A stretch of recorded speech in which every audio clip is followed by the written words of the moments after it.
सातारा जिल्ह्यातील पाटण तालुक्यातील मणदुरे गावामध्ये इतिहास प्रसिद्ध शिवकालीन सरदार पाटणकर घराण्यातील श्रीमंत गणपतराव भाऊसाहेबराव पाटणकर आणि श्रीमती विठाबाई साहेब पाटणकर यांच्या घरंदाज घराण्यात जुलै महिन्याच्या सुमारास 1921 रोजी एका शुभ दिनी साक्षात परमेश्वराने अवतार घेतला.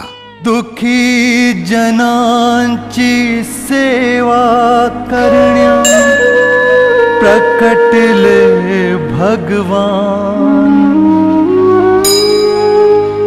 पुत्र गणपत रावांच्या श्रीपतराव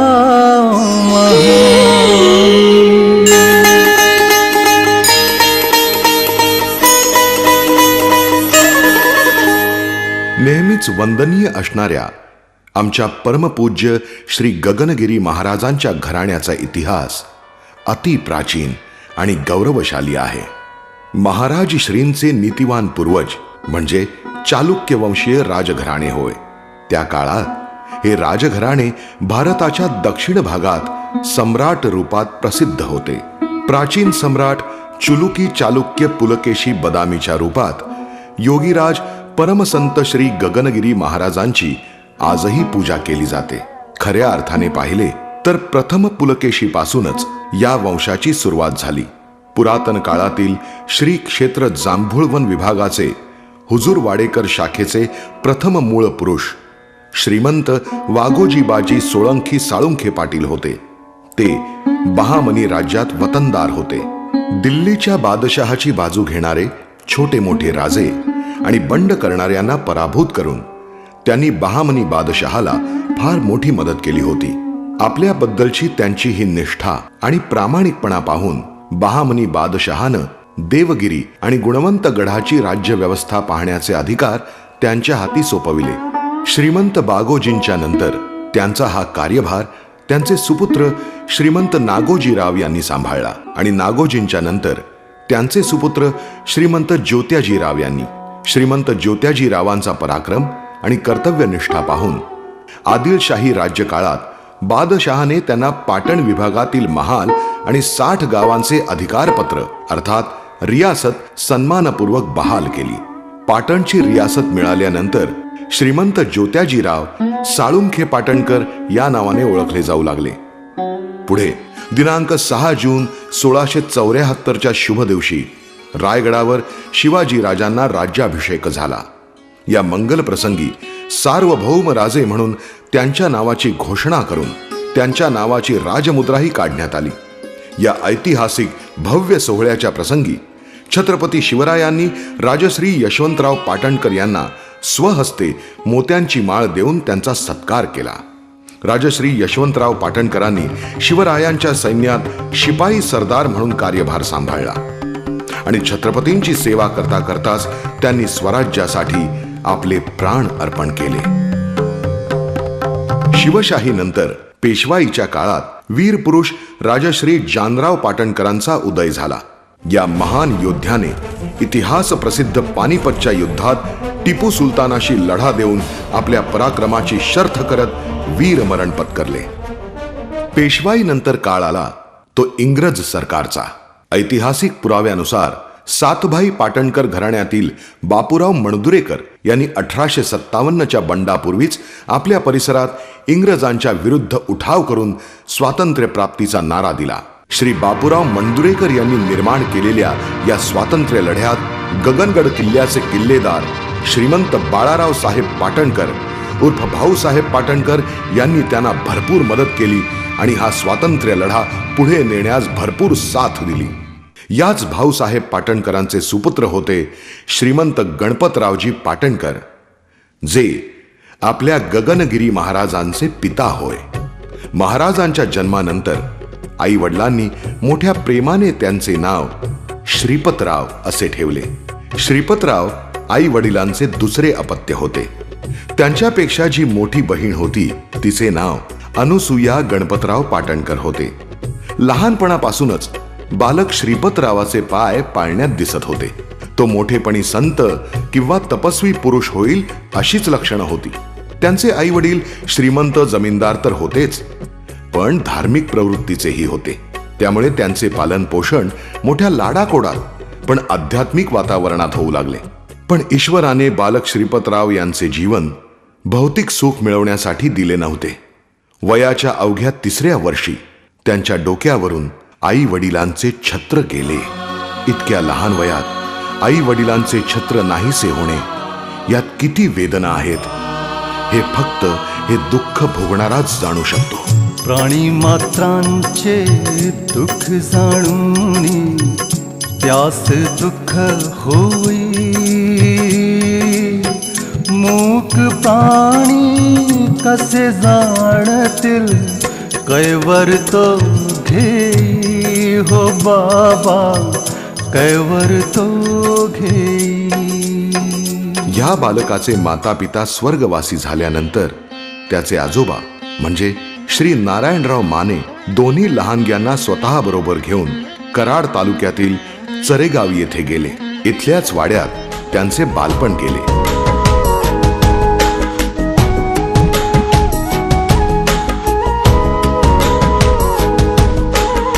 इथल्याच ह्या पुरातन शाळेत त्यांचे आरंभी शिक्षण झाले.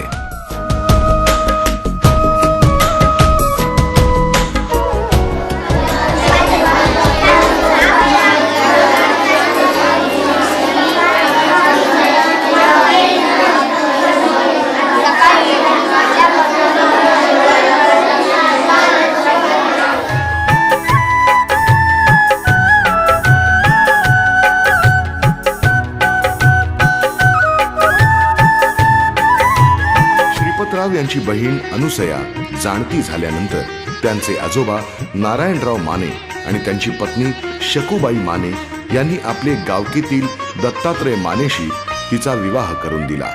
महाराज श्रींचे संत बनल्यानंतर त्यांची बहीण भावाचे दर्शन घेण्यासाठी गगनगड येथे नेहमी जात असे. अनुसयाचा भावावर विलक्षण जीव होता. सुदैवाने या भावंडांचे आजी आजोबा म्हणजे आईचे आई वडील हे देखील त्यांच्या आई वडिलांप्रमाणे धार्मिक प्रवृत्तीचे होते. श्रीपतरावांच्या बालपणी ते लहानग्या श्रीपतला घेऊन विविध तीर्थक्षेत्री जात असत आणि त्याचा परिचय अनेक साधू संतांशी करून देत असत. घरातही आध्यात्मिक धार्मिक वातावरण असे. सतत साधू संतांच्या सान्निध्यात राहिल्याने शैशवावस्थेतच श्रीपतचा सांसारिक जीवनातला मोह निघून गेला आणि तो वैराग्याकडे वळला. प्रभु चरणाशी लीन झाले त्यागिले घरदार. वाटू लागले आता झाला हलका मनाचा भार. बाबांच्या हलका मनाचा भार. वयाच्या अवघ्या 7व्या वर्षी श्रीपत बालकाने ईश्वर प्राप्तीसाठी आपल्या घराचा त्याग केला आणि कुणालाही न सांगता सवरता तो 32 शिराळा येथील नागपंथी साधूंच्या मठात निघून गेला. नागपंथी साधूंची श्रीपत बालकाने पूर्ण भक्तिभावाने सेवा केली आणि त्याचबरोबर साधूंकडून आध्यात्मिक शिक्षण घेऊ लागला. नागा संप्रदायात श्रीपतचा वेळ खूप चांगला जात असे, पण तरीही ज्या आंतरिक शांतीच्या शोधार्थ श्रीपतने घर सोडले होते, ज्या आध्यात्मिक मार्गाच्या शोधार्थ तो होता, तो मार्ग त्याला अजून मिळायचा होता. त्याचा पथदर्शक इथे नव्हता. शांती जीवाला मिळेल आता अंतरीची ही ओढ. रात दिन तो घेऊ लागला नाम प्रभूचे गोड. हो बाबा नाम प्रभूचे गोड. नागा संप्रदाया समवेत राहत असताना श्रीपतरावांना झाशीच्या स्वामी चित्रानंद यांच्या आध्यात्मिक ख्यातीची माहिती मिळाली. अध्यात्माच्या मार्गात अधिक ज्ञान ग्रहण करण्यासाठी लहानग्या श्रीपतने स्वामी चित्रानंद यांच्याकडे शरणागती पत्करली. ग्वाल्हेर पर्यंतचा रस्ता श्रीपतने ट्रेनने पूर्ण केला, पण त्यानंतर झाशी येईपर्यंत 90 किलोमीटरचा रस्ता त्याने पायी चालत पूर्ण केला.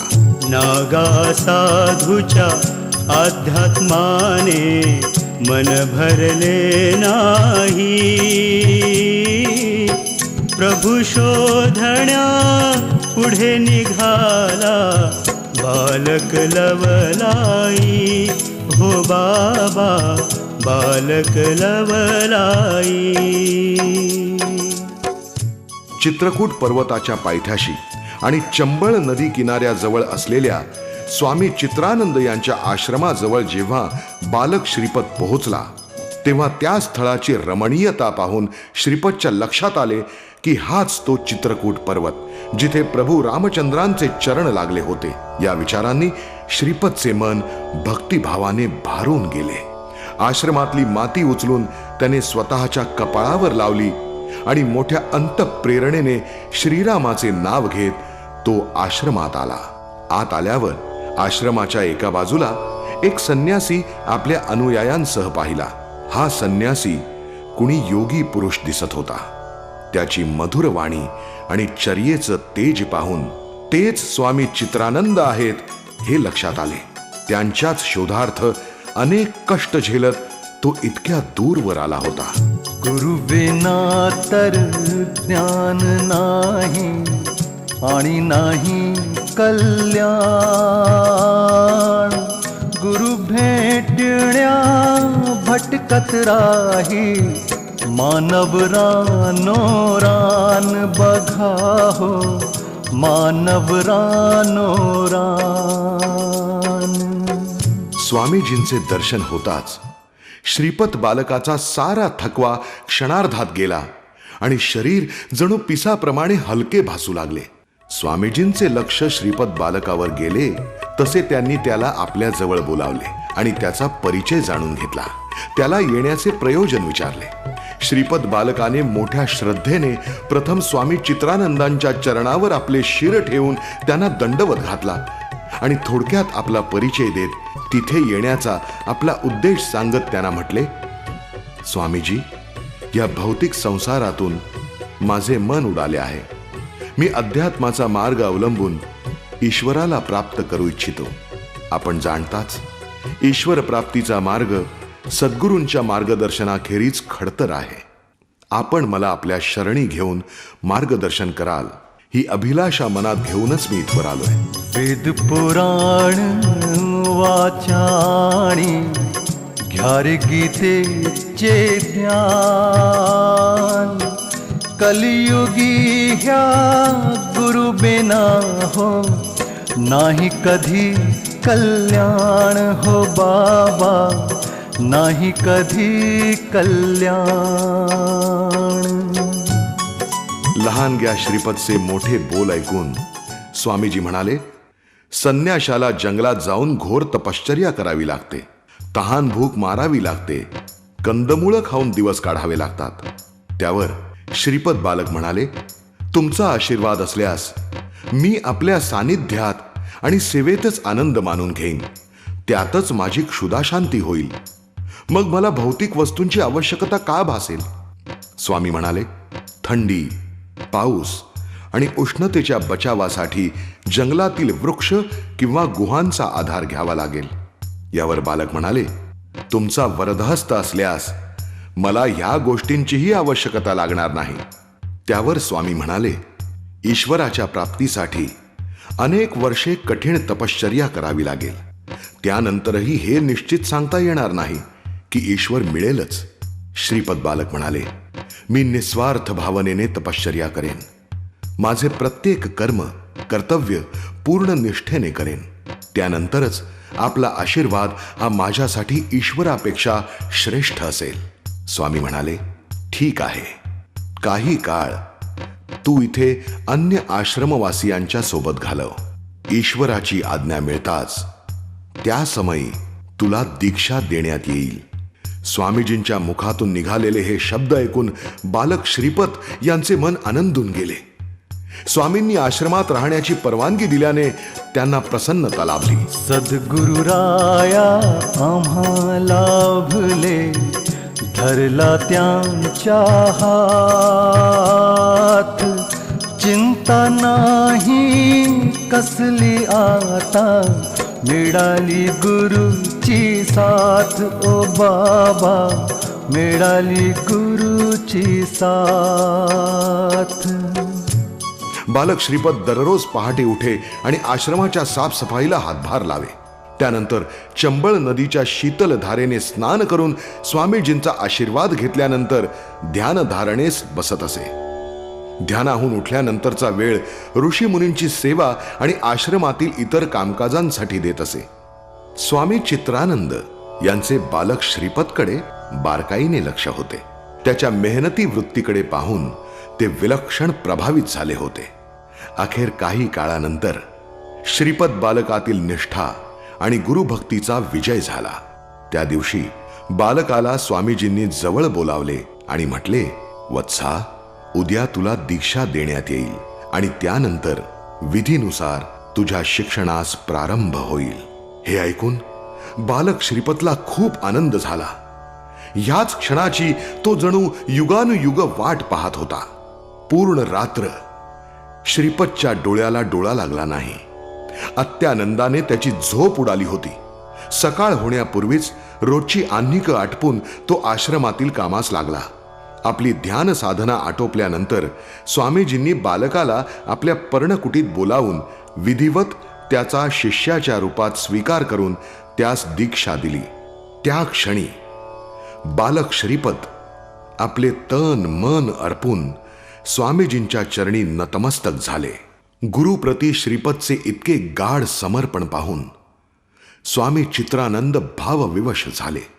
त्यांनी आपल्या ह्या नवोदित शिष्यास आशीर्वाद देऊन तत्क्षणी त्याला शिक्षण देण्यास आरंभ केला. नमो नमो श्री सद्गुरुराया, नमन करूं दिन रात. त्याच्या कृपेने प्रकट झाले प्रेम आपल्या मनात हो बाबा, प्रेम आपल्या मनात.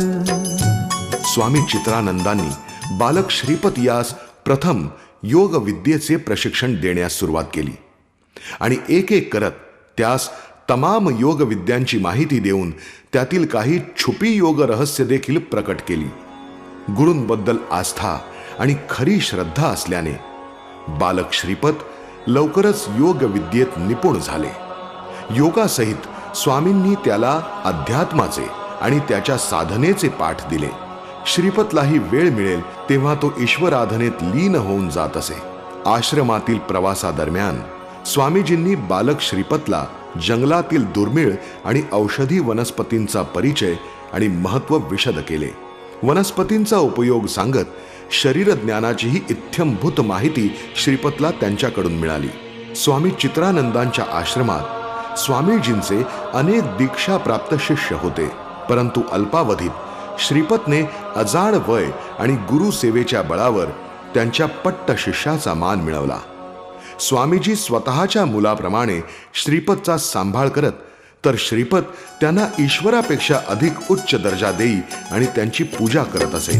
आलो मी जेव्हा गुरुचरणाशी, मिटले सारे विकार. गाव गुरुच्या गोड मुखाने, महिमा अपरंपार हो बाबा, महिमा अपरंपार. गुरूंबद्दल ह्या शिष्याला अतूट विश्वास असल्यानेच वयाच्या अवघ्या 12व्या वर्षी स्वामीजींनी श्रीपतला उच्च ज्ञान दिले आणि तपश्चर्येसाठी आपल्या समवेत ते हिमालयावर त्याला घेऊन गेले. इथे जंगलात राहून अन्न पाण्याविना कंदमुळांवर जीवन व्यतीत करण्यास शिकवले. तसे पाहता श्रीपतला गुरुदेवांनी हिमालय प्रवासातच रानटी परंतु आयुर्वेदिक औषधांची माहिती दिली होती. नमो नमो श्री सद्गुरुराया, नमन करूं दिन रात.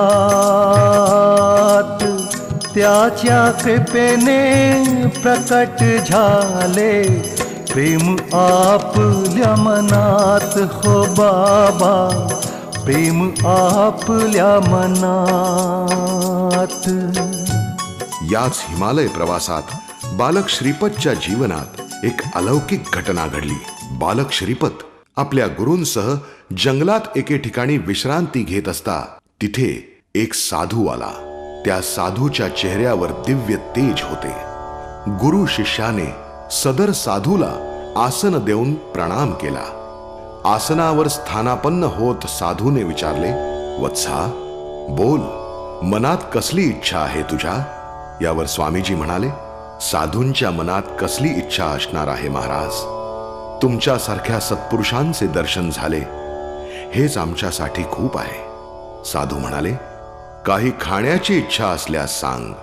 स्वामीजी म्हणाले, महाराज, इच्छा कसलीही नाही, परंतु आपल्या हाताने जे मिळेल ते प्रसादाच्या रूपात आम्ही आनंदाने ग्रहण करू. साधू म्हणाले, जैसी हरी इच्छा. बालक, जा आणि 3 मोठी फळं जंगलातून घेऊन ये. स्वामीजींनी श्रीपतरावांना सांगितलं, श्रीपतराव, जा, मुनिवर्यांच्या आज्ञेचे पालन करा. आपल्या गुरुचा आदेश घेऊन श्रीपत जंगलात गेला. काही वेळाने तो परत आला तेव्हा त्याच्या हातात 3 मोठाली फळं होती. साधूंनी 3ही फळं घेऊन ती अग्नीत भाजण्यासाठी टाकली. थोड्याच वेळात साधूने त्या फळांना बाहेर काढले. दोघांना एक एक फळ देऊन त्यांनी म्हटले, खाऊन घ्या. गुरु शिष्यांनी एक एक फळ घेतले आणि तोडून खायला लागल्यावर त्यांच्या लक्षात आले, फळांच्या आत दुधात शिजवलेला भात होता. तिघांनी मोठ्या श्रद्धेने आणि भक्तीने त्या भाताचा प्रसाद ग्रहण केला. साधूने काही काळ गुरु शिष्या समवेत घालवला आणि नंतर गुरु शिष्याला आशीर्वाद देऊन साधू निघून गेला. बालक श्रीपत म्हणाले, गुरुवर्य, हे तपस्वी मोठे चमत्कारी संत वाटले. त्यावर स्वामीजी म्हणाले, वत्सा, अशा अनेक चमत्कारी संतांचा तुझ्याशी हिमालयात सामना होईल. त्यांच्या चमत्कारांचा तुझ्यावर प्रभाव पडू देऊ नकोस. तुला तुझ्या लक्ष्यपूर्तीसाठी सतत चालत राहणं जरुरी आहे. दुःख हरितो, रक्षण करीतो, सौख्याची ग्वाही. असा गुरुराया या तिन्ही लोकी पहिलाच नाही हो बाबा, पहिलाच नाही. या घटनेनंतर स्वामीजी श्रीपतला घेऊन हिमालयात निसर्गरम्य दऱ्याखोऱ्यातून विहार करत राहिले. याच काळात श्रीपतने बाल्यावस्थेतून युवावस्थेत पाऊल ठेवले होते. एके दिवशी स्वामी चित्रानंद यांनी श्रीपतला म्हटले, वत्सा श्रीपत, तुझ्याशी माझी सोबत इथपर्यंतच होती. माझे कार्य इथे पूर्ण होत आहे. या पुढील जीवन कार्य तुला एकट्यालाच करावे लागेल. तुझ्या आयुष्यात तुला कधीही अडचण आल्यास तू माझे स्मरण कर, मी सतत तुझ्या बरोबर असेन. श्रीपत म्हणाला, गुरुवर्य, मला आशीर्वाद द्या. मी दीन दुबळ्यांची सेवा करू शकेन. जनसामान्यात जाऊन माझे जीवन सफल करेन. स्वामी म्हणाले, माझे आशीर्वाद सदोदित तुझ्यावर असतील. अजून तुला खूप तपश्चर्या करावयाची आहे. इतरांना तुझा काही उपयोग होईल अशी तुझ्यात योग्यता व्हावी. श्रीपत म्हणाला, होय गुरुवर्य. स्वामी म्हणाले, तू नेहमी उंच शिखरांवर जाऊन तप कर. तप करण्यासाठी तुला शुद्ध स्वच्छ जलवायूची गरज पडेल. शुद्ध जल आणि हवा तुला उंच शिखरावरच प्राप्त होईल. श्रीपत म्हणाला, जशी आपली आज्ञा गुरुवर्य. असं म्हणत श्रीपतने गुरूंना चरण स्पर्श केला आणि त्यानंतर या गुरु शिष्यांचे मार्ग भिन्न झाले. महिमा गुरुच्या राहील जगती, ना होणार अंत. वाट सुखाची भक्ता दावी, असा हा महासंत हो बाबा, असा हा महासंत. ओम नमः शिवाय. ओम नमः शिवाय. ओम नमः शिवाय. ओम नमः शिवाय. ओम नमः शिवाय. ओम नमः शिवाय. ओम नमः शिवाय. ओम नमः शिवाय. ओम नमः शिवाय. ओम नमः शिवाय.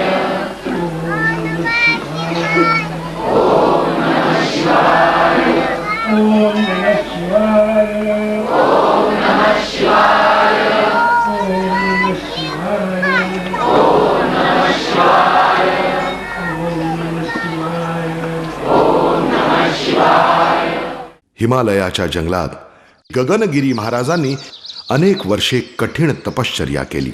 ह्या काळात जंगलातील प्रवासात गगनगिरी महाराज जंगली प्राणी आणि पशुपक्ष्यांची भाषा समजू लागले होते. काही पक्ष्यांची भाषा त्यांनी आपल्या अनुभवाने शिकली, तर काही ज्ञान त्यांना त्या परिसरातील साधू संतांनी दिले. जंगलातील प्राण्यांशी तर गगनगिरी महाराजांनी दोस्ती केली होती. हिंस्त्र शापदापासून त्यांना कधीही भय वाटले नाही. मधुर वाणी गुरुरायाची, मधुर जीवन सार, पशुपक्ष्यांना आई सारखा मायेच्या आधार हो बाबा, मायेच्या आधार. हिमालय पर्वतावर तपस्या करत असताना अंगी योग विद्या असल्याने गगनगिरी महाराजांनी आपली आतडी शरीराबाहेर काढून नदीच्या शुद्ध पाण्यात धुवून सुकवून पुन्हा शरीरात धारण केली. हे अशक्य प्राय वाटत असले तरी एखादा महान तपस्वी साधक संत असे करू शकतो. एकदा गगनगिरी महाराज हिमालयातील बद्रीनाथ जवळील व्यास गुहेत बसले होते. ते ध्यान धारणेत मग्न असता भगव्या परिवेशातील एक साधू त्यांच्या समोर प्रकट झाला. त्या साधूने आपल्या कमंडलूतून पाणी काढून त्यांच्यावर शिंपडले. तेव्हा त्यांचे डोळे उघडले. आपल्या डोळ्यांसमोर एका अद्वितीय साधूला पाहून त्यांनी लगेच साधूंच्या चरणांना स्पर्श केला. त्या साधूने आशीर्वाद देत म्हटले, वत्सा, तुझे इथले कार्य पूर्ण झाले आहे. यानंतर तू दक्षिण दिशेला जाऊन जनमानसाचा उद्धार कर. महाराज म्हणाले, जशी आपली आज्ञा. एवढं म्हणून महाराज त्या साधूचा चरणस्पर्श करण्यास पुढे वाकले, पण एव्हाना साधू गायब झाला होता. महाराजांच्या लक्षात आले की ईश्वराकडूनच त्यांना दुसऱ्या स्थळी जाण्याचा संदेश आलेला आहे. एका क्षणाचाही विलंब न करता महाराज तिथून निघाले. ते दाजीपूर पाटा येथील जंगलात पोहोचले. ह्याच जंगलात हजारो वर्षांपूर्वी सूक मुनींनी तपस्या केली होती. जंगलाचे अद्भुत प्राकृतिक सौंदर्य पाहून गगनगिरी महाराजांनी तिथेच राहण्याचा निर्णय घेतला. अन्नाचा एक कणही न घेता गगनगिरी महाराजांनी दिवसभरातून केवळ एक कमंडलू भरून पाण्यावर अनेक वर्ष घोर तपस्या केली. पाणी पिऊनी केली तपस्या, केले जीवाचे रान. महाप्रतापे सुक्या वृक्षांना फुले उमलली छान हो बाबा, फुले उमलली छान. पाटातील जंगल प्रवासात महाराजांनी कुठलीही गुहा पर्णकुटीचा आश्रय कधीही घेतला नाही. नेहमी खुल्या आकाशाखाली राहत. पाऊस थंडीपासून बचाव करायचा असल्यास एखाद्या घनदाट वृक्षाखाली आश्रय घेत, तर रात्री जंगली प्राण्यांपासून स्वतःचे संरक्षण करताना स्वतःला ते फांद्यांना वृक्षांना बांधून घेत. बऱ्याच कालावधीनंतर महाराजांनी पर्णकुटी बांधली. याच स्थानावर त्यांचा आश्रम आहे.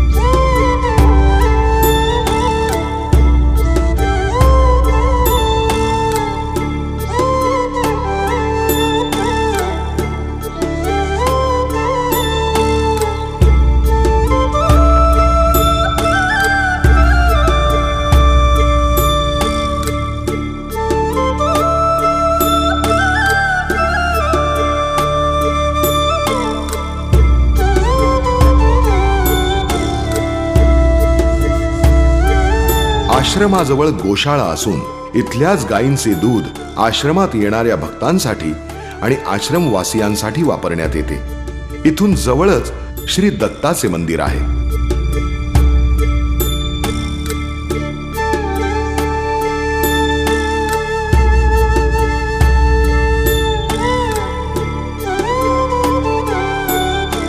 हा आहे महादेव मल्ली. महाराज तपश्चर्येला बसले असताना शेष नाग महाराजांच्या शिरावर छाया धरत असे. याच स्थळी महाराजांनी मौन राहून अनेक वर्षे तपश्चर्या केली. हे आहे सागरकुंड इथे राहूनही महाराज तप करीत असत. अशा विराळ जंगलात एकटे राहून तपश्चर्या करणे मोठे अवघड असते. इतका त्याग, इतकी तपस्या, प्रचंड सहनशीलता कुठल्याही सामान्य माणसात मिळणे शक्य नाही. दैवी शक्ती असणाऱ्या अशा युगपुरुषाला आमचा शतशः प्रणाम. दत्त गुरु कुणी म्हणती अनंत, दत्त गुरु कुणी म्हणती अनंत. पाहिलायसा एकची संत, पाहिलायसा एकची संत. दत्त गुरु कुणी म्हणती अनंत, दत्त गुरु कुणी म्हणती अनंत. बुद्धी तेजाने असे बलवंत, बुद्धी तेजाने असे बलवंत. रूप तयाचे जसा भगवंत. दत्त गुरु कुणी म्हणती अनंत, दत्त गुरु कुणी म्हणती अनंत. महाराजांची ख्याती हळूहळू संपूर्ण महाराष्ट्र आणि इतरत्र पसरू लागली होती. दूर दूरहून त्यांच्या दर्शनार्थ लोक येऊ लागले. काही भक्तांच्या बोलावण्यानुसार श्री गगनगिरी महाराज भक्तांकडे स्वतः जातही असत. धन्य विठाई प्रसवली बाळ, तोच जगाचा करी सांभाळ. दाजीपूर या पाटवनात, दाजीपूर या पाटवनात. करणे तपस्या आले मनात, करणे तपस्या आले मनात. दिव्य घडविले बालपणात, दिव्य घडविले बालपणात. ज्ञानी तैसा तो बुद्धिवंत. दत्त गुरु कुणी म्हणती अनंत, दत्त गुरु कुणी म्हणती अनंत. एकदा महाराजांना विजयदुर्ग बंदराहून मुंबईला यायचे होते. अनवाणी पायांनी महाराज बंदराच्या दिशेने चालत निघाले.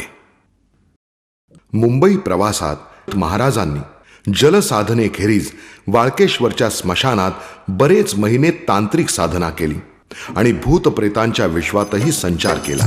असा तपस्वी संत मोठा गगनगिरी हे नाम.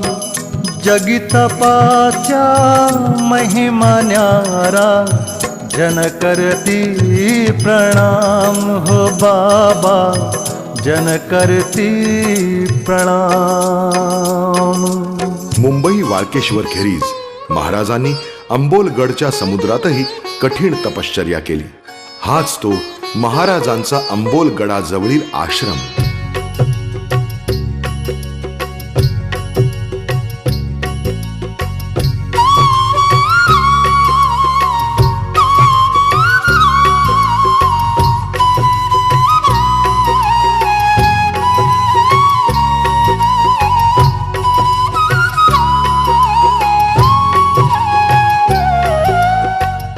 समुद्र किनाऱ्याच्या ह्या खडकाळ जागेवर कृत्रिम गुहेत महाराजांनी खूप वर्षे तपस्या केली.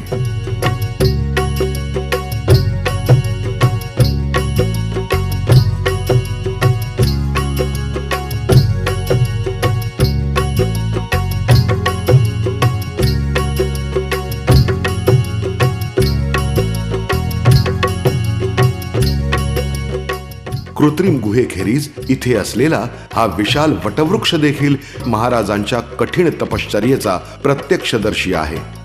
इथल्या खडकांवर बसून त्यांनी कैक दिवस ध्यानधारणा केली आहे.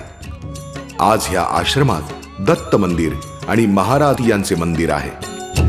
मंगलवारे गाओ सारे महिमा अपरंपार। मंगलवारे गाओ सारे महिमा अपरंपार। दत्ताचा अवतार गगनगिरी, दत्ताचा अवतार गगनगिरी, दत्ताचा अवतार। जय जय गगनगिरी नाथा, जय जय गगनगिरी महाराज, जय जय गगनगिरी नाथा, जय जय गगनगिरी महाराज। मंगलवारे गाओ सारे महिमा अपरंपार। सृष्टी सौंदर्याने नटलेले हे स्थान भक्तांसाठी अप्रतिम स्थळ असून भक्तांना इथे अलौकिक आनंदाची प्राप्ती होते।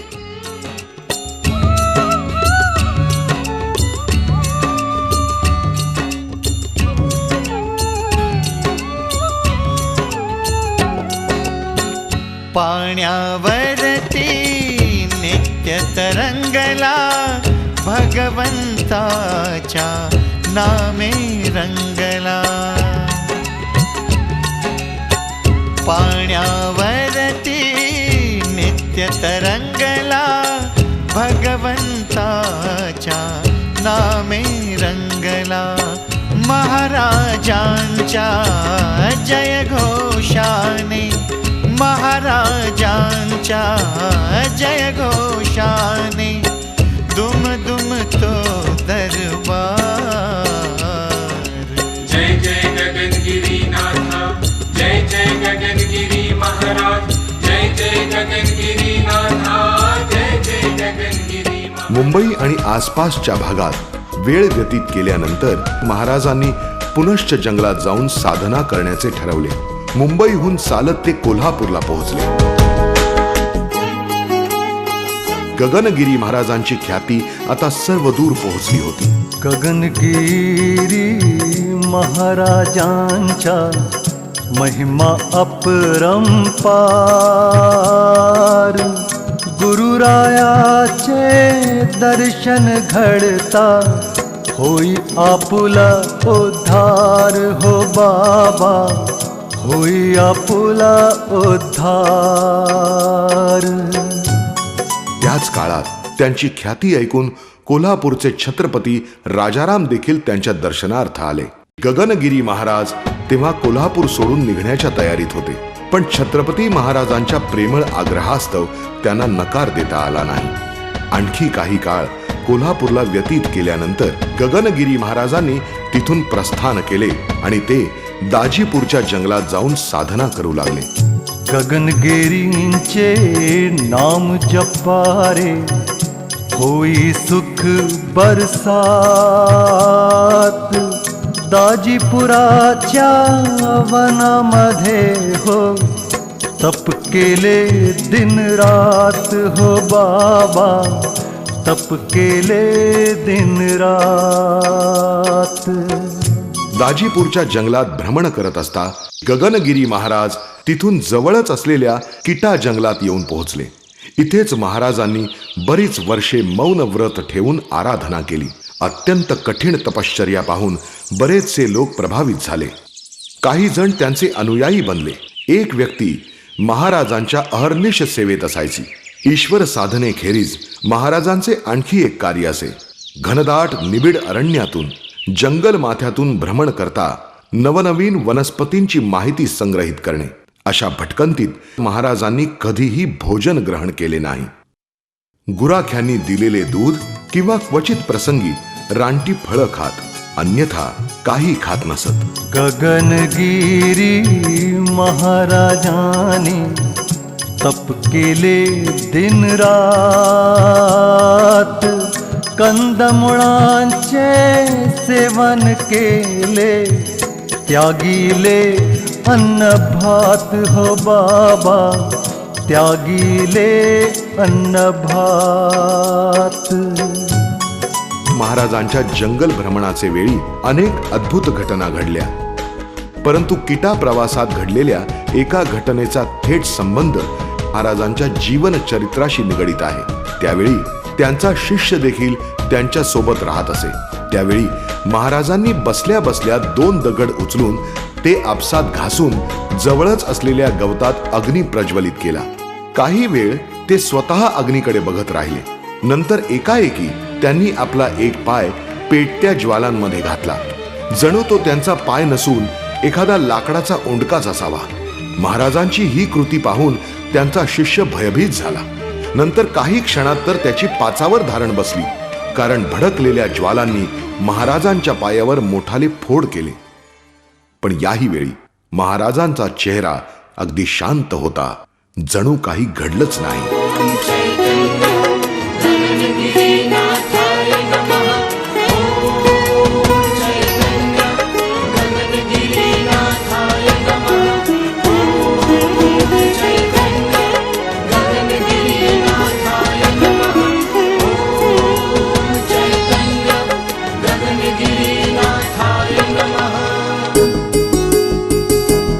किंचाळणाऱ्या आपल्या शिष्याला शांत करत ते म्हणाले, मला काहीही झालेलं नाही, उलट मला यातून आनंद मिळतोय।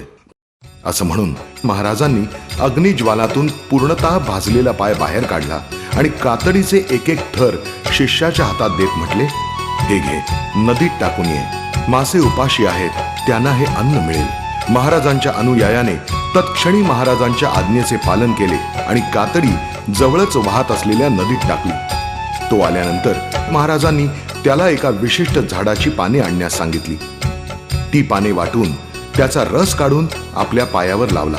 काही पाने पायांवर बांधली। गगनगिरीचे मन दयाळू हलले ना तसुभार, पदकमलांचे मास खाऊनी तृप्त झाले जलचर, हो बाबा तृप्त झाले जलचर। याच किटा जंगलातील प्रवासादरम्यान गगनगिरी महाराजांनी एके दिवशी विठ्ठल खरात नामक एका माणसाकडून चित्रा नावाच्या एका कंदमुळाचा रस मागवला। विठ्ठल खरात विचारात पडले, गगनगिरी महाराजांनी इतक्या विषारी रसाची मागणी का केली असावी? परंतु याबाबत महाराजांना काही विचारण्याची हिंमत त्याला झाली नाही आणि त्यांची आज्ञा शिरसावंद्य मानत त्यांनी चित्रा कंदमुळाचा रस आणून महाराजांसमोर ठेवला। महाराजांनी तो रस हळूहळू आपल्या संपूर्ण अंगावर लावला। थोड्याच वेळात त्यांच्या शरीराचे पापुद्रे निघाले। त्यांचे शरीर तप्त अग्नीतून काढल्यासारखे झाले होते। काही क्षणातच त्या पापुद्र्यांनी विक्राळ रूप धारण केले। शरीरावरची काही हाडे अक्षरशः दिसू लागली होती। पण ही बाब एवढ्यावरच संपली नाही। श्री गगनगिरी महाराज तशा जखमी अवस्थेत नदीत जाऊन ध्यानस्थ बसले आणि माशांना स्वतःच्या शरीराचे लचके तोडू देण्याची त्यांनी संधी दिली। मासे महाराजांच्या शरीराला आपले भोजन बनवत होते। गगनगिरी महाराजांचा चेहऱ्यावर एक मंद स्मितासह समाधान पसरले होते। अशा प्रकारे गगनगिरी महाराजांनी त्यांच्या जिवंतपणीच स्वतःचे शरीर जीवजंतूंच्या सुपूर्द करण्याचे अवघड दिव्य पार पाडले होते। असे महत् कार्य गगनगिरी महाराजांसारखा एखादा हठयोगी परमसंतच करू शकतो। काया केवळ नाम होते, मनात आगळा विचार, काया बनवली दुसऱ्यासाठी, इथेच सर्व सार, हो बाबा इथेच सर्व सार। दुसऱ्याच दिवशी गगनगिरी महाराजांनी जंगलातून एक औषधी वनस्पती मागवली आणि तो लेप आपल्या जखमी शरीराला लावला असता त्या लेपाचा खूप चांगला परिणाम महाराजांच्या शरीरावर दिसून आला आणि थोड्याच वेळात त्यांचे शरीर ठीक झाले। शरीरावर नवी काया निर्माण झाली। शरीराच्या कायाकल्पाचा प्रयोग गगनगिरी महाराजांनी पुन्हा एकदा आंगले गावातील प्रभू देसाईंच्या उपस्थितीत केला। हेच ते आंगले गाव, जिथे गगनगिरी महाराजांनी तप केले आणि आपल्या शरीराचा कायाकल्प केला। इथे जवळच गगनगिरी महाराजांचा छोटासा आश्रम देखील बनलाय। साधू बनला, साधना केली आणि केला कायाकल्प. तन मन आपले शुद्ध असावे, हाच खरा संकल्प हो बाबा, हाच खरा संकल्प. हिमालय पर्वताप्रमाणे ह्या जंगलातही गगनगिरी महाराजांनी स्वतःच्या निवासासाठी पर्णकुटी बांधली नव्हती. इथेही ते एका वृक्षाच्या ढोलीत आश्रय घेत असत. काही प्रत्यक्षदर्शिकांनुसार त्या झाडाच्या ढोलीच्या वरील भागात एक काळा नाग राहत असे. पण महाराजांच्या आध्यात्मिक शक्तीचा इतका प्रभाव होता की त्या नागाने कधीही महाराजांना उपसर्ग दिला नाही. महाराजांनी आपल्या साधनेसाठी ज्या जागेची निवड केली होती तिथून जवळच एक मोठा झरा वाहत असे. अशा प्रकारचे सृष्टी सौंदर्य महाराजांना फार पसंत असे. या जंगलात जंगली प्राण्यांचा बराच वावर आहे. वाघ, अस्वल सर्रास फिरतात. इथे या प्राण्यांपासून महाराजांना कधीही भय वाटले नाही. दाजीपूर जवळच्या हरकुल गावातील दळवी बुवांनी तर महाराजांना वाघाच्या पाठीवर स्वार झालेले पाहिले आहे. अर्थात महाराजांमध्ये असलेल्या आध्यात्मिक शक्तीमुळेच हा चमत्कार घडला होता. अन्यथा जंगली वाघ सर्वसामान्य माणसाला पाठीवर आरूढ कसा बरं होऊ देईल. गगनगिरी महाराजांच्या महिमा अपरंपार. हाथी घोडे दूर ठेविले, झाले सिंहावर स्वार हो बाबा, झाले सिंहावर स्वार. तसे पाहता कुठल्याही जंगली प्राण्याने महाराजांना कधीही थेट त्रास दिला नाही. पण एकदा मात्र एका अस्वलाने त्यांना अतिशय त्रास दिला होता. त्याचे असे झाले, गगनगिरी महाराज एकदा एका वृक्षाखाली आसनस्थ होऊन तपस्येत मग्न होते. त्याच वृक्षाच्या फांदीवर मधमाशांचे पोळे लटकत होते. त्या पोळ्यात असलेल्या मधाची अस्वलाला लालूच सुटली. ते पोळे तोडावे म्हणून अस्वल झाडावर चढले. अस्वल ते पोळे तोडण्याच्या प्रयत्नात असता मधाने भरलेली ती फांदी महाराजांच्या समोर पडली. त्या फांदीतले मध खाण्यासाठी अस्वल उतावळे झाले. समोर ध्यानस्थ बसलेल्या महाराजांवर अस्वलाने हल्ला चढवून त्यांचा चेहरा, मान, हाताची कोपरं घायाळ केली. अस्वल हल्ला चढवत असतानाही गगनगिरी महाराज ध्यानमग्न बसून होते. ते समाधीतून उठले तेव्हा त्यांच्या एका शिष्याने त्यांना अस्वलाच्या हल्ल्याची माहिती दिली. तोपर्यंत महाराजांना ह्या घटनेची गंधवार्ताही नव्हती. मानवतेचा महापुजारी गगनगिरी महाराज, दाही दिशेला महिमा त्यांचा महान योगीराज हो बाबा, महान योगीराज. महाराजांच्या दाजीपूर प्रवासादरम्यान त्यांच्या दर्शनार्थ भोर भाटगावचे भक्त सावंत गुरुजी आणि सीताराम पाटील येत असत.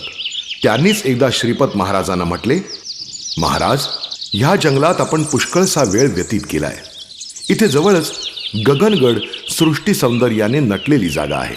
त्या स्थळी जाऊन आपण साधना केली तर तेथील प्राणीमात्रांचेही कल्याण होईल. यावर महाराज म्हणाले, जशी प्रभूंची इच्छा. कालांतराने गगनगिरी महाराज खरोखरच गगनगडाकडे रवाना झाले. साधन करता करता बाबा हरले भूक तहान. गगनगडाचे भाग्य उजळले, आले संत महान हो बाबा, आले संत महान. महाराज जेव्हा गगनगडावर पोहोचले तेव्हा तेथील गुंफेच्या समोर असलेले अद्भुत दृश्य पाहून ते विचारात पडले. ती गुंफा गलिच्छ अशा चिखलाने भरलेली होती. तर गुहेच्या मुखाशी एक वाघीण आपल्या पिल्लाला दूध पाजत होती. जवळच उभ्या असलेल्या सुंदरशा मोराने पंख पसरून नृत्याला सुरुवात केली. मोराजवळ उभ्या असलेल्या एका काळ्या नागाने आपल्या फण्यासह डोलायला सुरुवात केली होती. ते दृश्य पाहून महाराजांनी विचार केला की आपल्या पुढील आध्यात्मिक साधनेसाठी हेच स्थान उत्तम आहे. गगनगिरी महाराजांनी गुंफेत पाऊल टाकले तसे त्या गुंफेतील प्राणी तिथून अदृश्य झाले. गगनगिरी महाराजांनी चिखलाने भरलेली गुंफा प्रथम साफ केली आणि त्यानंतर तिथे आसन घालून ते ध्यानस्थ झाले. ज्ञान तपाच्या दिसला जगती भावुक न्यारा रंग. पशु पक्षीही हर्षित झाले मानव झाले दंग. हो बाबा मानव झाले दंग. हीच ती गुंफा जिथे गगनगिरी महाराजांनी तप केले. सध्या या विशाल जागेला आश्रमाचं स्वरूप प्राप्त झालंय. महाराजांचे तपस्थान हे कोल्हापूर जवळील गगनबावडा तालुक्यातील जुन्या गगनगड किल्ल्यावर अस्तित्वात आहे. या आश्रमाच्या पायऱ्या चढताच प्रेतराज म्हसोबाचे स्थान आहे. तर वरच्या दिशेने गेल्यास आश्रमाच्या प्रांगणात नवग्रह पॉइंट आहे. इथे बसून श्री गगनगिरी महाराज समस्त विश्वाचे अवलोकन करीत. नवग्रह पॉइंट शेजारीच शिव पॉइंट असून इथे बसून महाराज आपल्या भक्तांना दर्शन देत असत.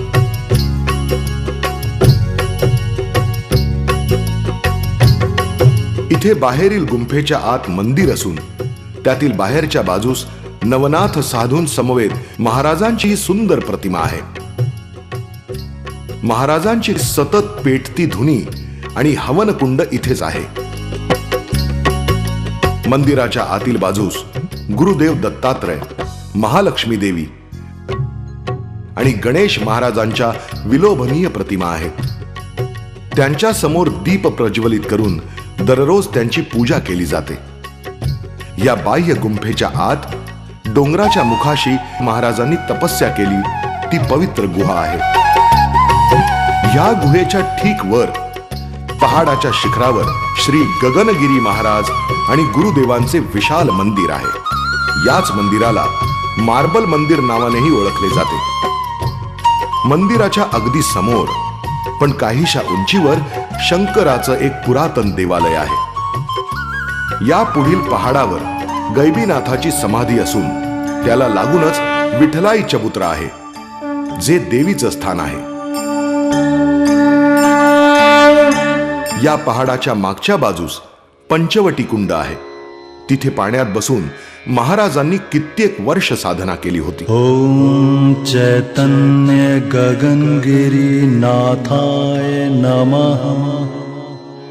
ओम चैतन्य गगनगिरी नाथाय नमः. इथे तो वृक्ष आजही अस्तित्वात आहे ज्या खाली बसून त्यांनी इथे आल्यावर सर्वप्रथम तपस्या केली होती. गगनगिरी महाराजांचा तपस्या साधनेचे हे पवित्र स्थळ गगनगड चारही बाजूंनी पहाडांनी घेरलेलं आहे. नैसर्गिक सौंदर्याने नटलेले हे स्थान भक्ती आणि आनंदाने परिपूर्ण आहे. धन्य भूमी गगनगडाची पावन झाली हो.